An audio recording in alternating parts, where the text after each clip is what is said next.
तिरुपति बालाजी प्रसादम को लेकर देश भर में काफी गुस्सा देखने को मिल रहा है। इस विवाद ने देश भर में मंदिरों के प्रसादों की क्वालिटी को लेकर भी भक्तों के मन में सवाल डाल दिए हैं। इस बीच खबर आ रही है कि जुलाई 2023 में सरकारी डेयरी कंपनी को यह ठेका न देकर तत्कालीन जगन मोहन रेड्डी सरकार ने एक टेंडर निकाला, जिसके जरिए एक प्राइवेट कंपनी को इसका ठेका दिया गया। हालांकि मंदिर प्रशासन की ओर से बार बार लड्डू के स्वाद और क्वालिटी को लेकर शिकायत की गई। फिर इस पर चंद्रबाबू नायडू की सरकार ने संज्ञान लिया और इसे लैब टेस्ट के लिए भेजा। लैब टेस्ट की रिपोर्ट में लड्डू में फिश ऑयल, बीफ फैट और एनिमल टैलो के अंश पाए गए, जिसके बाद हंगामा बरप गया। इस मामले ने देश में एक नई बहस छेड़ दी है। लेकिन तिरुपति में ये महापाप कैसे हुआ, आइए समझते हैं। कैसे एक सरकारी डेयरी कंपनी ने घी सप्लाई करने से इनकार कर दिया था। बात 2023 की है, जब सरकारी डेयरी कर्नाटक मिल्क फेडरेशन ने 320 रुपए की प्रस्तावित कीमत पर घी की सप्लाई करने से इनकार कर दिया और टेंडर से बाहर हो गई। तो सरकार ने टेंडर निकाला, इसमें कई कंपनियों ने भाग लिया, लेकिन इन टेंडर में 5 निजी कंपनियों को सप्लाई का ठेका दिया गया। इन 5 कंपनियों में से एक तमिलनाडु की एक company AR dairy and agro foods ने 320 रुपए लीटर घी देने का टेंडर दिया। उसका टेंडर स्वीकार कर लिया गया। फिर 12 मार्च 2024 को टेंडर सबमिट किया गया। इसके बाद 8 मई 2024 को टेंडर होनर कर दिया गया और 15 मई 2024 को सप्लाई ऑर्डर दे दिया गया। फिर 20 दिन के बाद AR dairy and agro foods company ने तिरुपति बालाजी मंदिर में घी सप्लाई शुरू कर दी। इस कंपनी ने कुल 10 घी के टैंकर सप्लाई किए हैं, इनमें से 6 इस्तेमाल किया गया। जब सत्ता बदल गई तो इस बात की शिकायत आई कि लड्डू के स्वाद और गुणवत्ता में कमी आई है। इसके बाद TTD ने एक एक्सपर्ट कमेटी का गठन किया। कमेटी ने सभी 5 सप्लायर्स के घी को टेस्ट करने के लिए कहा। AR dairy and agro foods के सैंपल में इंटरनल तौर पर गड़बड़ी पाई गई, जिसके बाद बचे हुए 4 टैंकर्स को अलग कर दिया गया और इनमें से 2 टैंकर के सैंपल को 6 जुलाई और बाकी 2 टैंकर के सैंपल को 12 जुलाई को गुजरात के नेशनल डेयरी डेवलपमेंट बोर्ड के लैब में टेस्ट के लिए भेजा गया। वहां से जो रिजल्ट आया उसने सबको हैरान कर दिया। इस रिपोर्ट के आने के बाद चंद्रबाबू नायडू ने क्या कहा, सुनिए। आरोपियों के खिलाफ सख्त कार्रवाई करेंगे, किसी भी व्यक्ति को बख्शा नहीं जाएगा, उनके खिलाफ कड़ी से कड़ी कार्रवाई की जाएगी। मुझे जो लैब की रिपोर्ट मिली है उसमें स्पष्ट है कि प्रसाद की गुणवत्ता के साथ खिलवाड़ किया गया है। प्रसाद में अपवित्र वस्तुओं की मिलावट की गई है। जो भी लोग इस अनियमितता में शामिल हैं, उनके खिलाफ कार्रवाई की जाएगी।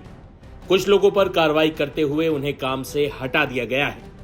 फिलहाल इस मामले में जांच जारी है। मैंने कभी नहीं सोचा था कि ऐसा होगा।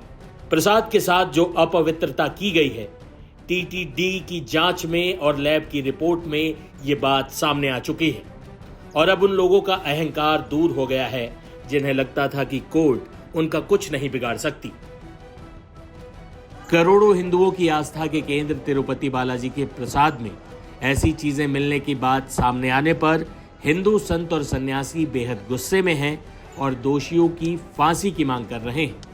देखिए क्या बोले हिंदू साधु संत। 10 साल पहले जब हम जाते थे तिरुपति बालाजी, तो वहां पर जब प्रसाद, जहां लड्डू वितरण होता है, वहां जाने पर एक सुगंध का आप तो हर साल जाते हैं 2 बार, जैसा कि आपने बताया। 2 बार जाते हैं। लेकिन इस साल फरवरी में जब मैं खुद लड्डू लेने अंदर गया तो वहां इतना दुर्गंध आ रहा था, ऐसा लग रहा था कि पता नहीं क्या सड़ रहा है। और साथ ही साथ वहां से लड्डू लाने के बाद 3 दिन में फफूंद, ब्लैक फफूंद चलिए जी, लग बहुत गया। बेसिक सा मेरा सवाल है, क्योंकि जो श्रद्धालु वहां पर गए हैं, जिन्होंने भूलवश ये खा लिया है, उनके मन में ये बात है कि ऐसा तो नहीं कि हमारा धर्म भ्रष्ट हो गया हो, ऐसा तो नहीं कि हमसे बहुत बड़ा पाप हो गया हो, क्योंकि आप सभी आचार्य यहाँ मौजूद हैं। आप जरा उनके मन की शंका को शांत देखिए, करें। उन्हें पंचगव्य एक बार जीवन में जरूर पान करना चाहिए। पंचगव्य जो है दूध, दही, घी और गोमूत्र और गाय का गोबर, इन 5 चीजों से बना होता है। जो भी अज्ञात और अज्ञात तरीके से कोई पाप कर्म करता है या इस तरह के पाप होते हैं या पाप की भूलवश हुआ है, किसी को इस बात की जानकारी भूलवश भी ज्ञात अज्ञात, तो वह पाप नष्ट हो जाता है। इसलिए है कि बनाने वाला पंचगव्य जरूर पान करना चाहिए। श्वेता जी, फैक्ट ये है कि जिन लोगों ने, जिन श्रद्धालुओं ने या जिन ब्राह्मणों ने उसको बनाया है, मुझे लगता है शायद ब्राह्मण तो उससे अवगत होंगे क्योंकि ये बहुत बड़ा षड्यंत्र चल रहा था और वो वहाँ क्योंकि काम करते हैं तो वो शायद कुछ कह नहीं पाए उस समय सरकार के या डर से। अवगत नहीं भी होंगे। या अवगत नहीं भी होंगे।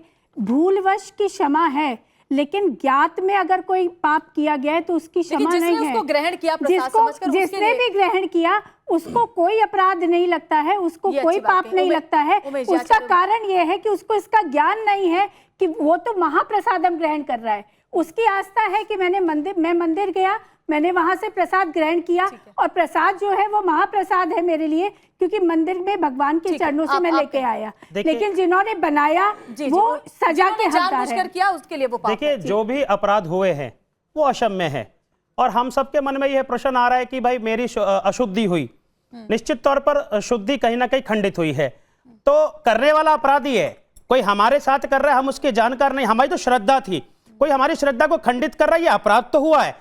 मेरा तो आप सभी को जो न्यूज चैनल्स में हम सबको सुन रहे हैं, मेरा सबसे निवेदन है, जब हम भगवान को स्नान इत्यादि कराते हैं, भगवान विष्णु को स्नान कराते हैं, तो जो चरणामृत होता है, जो चरणों से निकलकर जो आता है, उसका सेवन हम सबको करना चाहिए। और हमको यह भी प्रार्थना करनी चाहिए कि जो ये लोग प्रपंच कर रहे हैं, इनको बुद्धि दे भगवान, क्योंकि मुझको लगता है कि इस अपराध की कोई क्षमा नहीं है और मेरे मन में भय आता है कि अगर परमात्मा का दंड आएगा, किस रूप में आएगा ये वो लोग नहीं समझ रहे।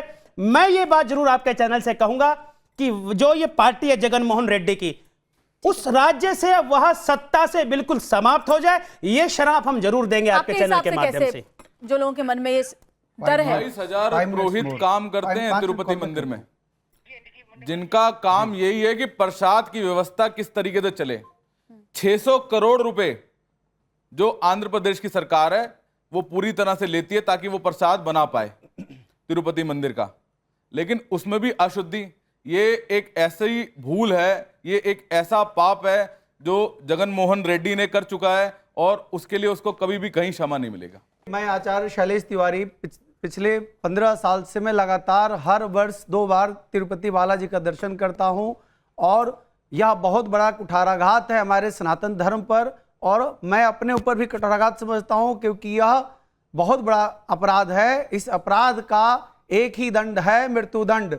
माननीय सुप्रीम कोर्ट से मैं मांग करता हूं कि जो भी संलिप्त हैं उनको मृत्युदंड मिलना चाहिए, चाहे वह किसी भी स्तर के व्यक्ति हो। देखिए, फटाफट से अपनी अपनी बात। जिस तरीके से प्रसाद में जो रिपोर्ट आई है और ये पाया गया है कि इसमें जो ऑयल है वो फिश ऑयल है, जो भी, सुअर की चर्बी है, अगर जो आप भी नहीं कुछ नाम है, लेना चाहती हैं तो जो इससे धर्म भ्रष्ट हुआ है। और किसी भी व्यक्ति के धर्म को भ्रष्ट करना ऐसा है जैसा कि उसकी हत्या करना, और हत्या की सजा मृत्युदंड होनी चाहिए, इससे कम कुछ भी स्वीकार नहीं। ये अपराध है और सर्वोच्च न्यायालय के अंदर ये विषय गया है और अभी हमने देखा कि सर्वोच्च न्यायालय के जो मुख्य न्यायाधीश है उन्होंने गणपति जी की पूजा करी है। निश्चित तौर पर हिंदू के समर्थन में हमारा निर्णय जरूर आएगा। ठीक है, आप अमन गिरी जी। हजारों सालों से चलता हुआ काला कानून, मैं चाहता हूं कि इसको पूरी तरह से रिवोक करें। मोदी सरकार में कई तरीके से हिंदुओं के हितों की मांग और उसकी लिए काम करा गया है। मैं मोदी जी से भी ये प्रार्थना करूंगा कि मंदिरों के ऊपर जो सरकारों का कब्जा है वो हटाया जाए। सबके लिए जी जल्दी भावनाएं आहत हुई है बहुसंख्यक समाज की, और मैं ये मांग करता हूं इस मंच से कि जो आहत करने वाले हैं उनको कड़ी से कड़ी सजा दी जाए।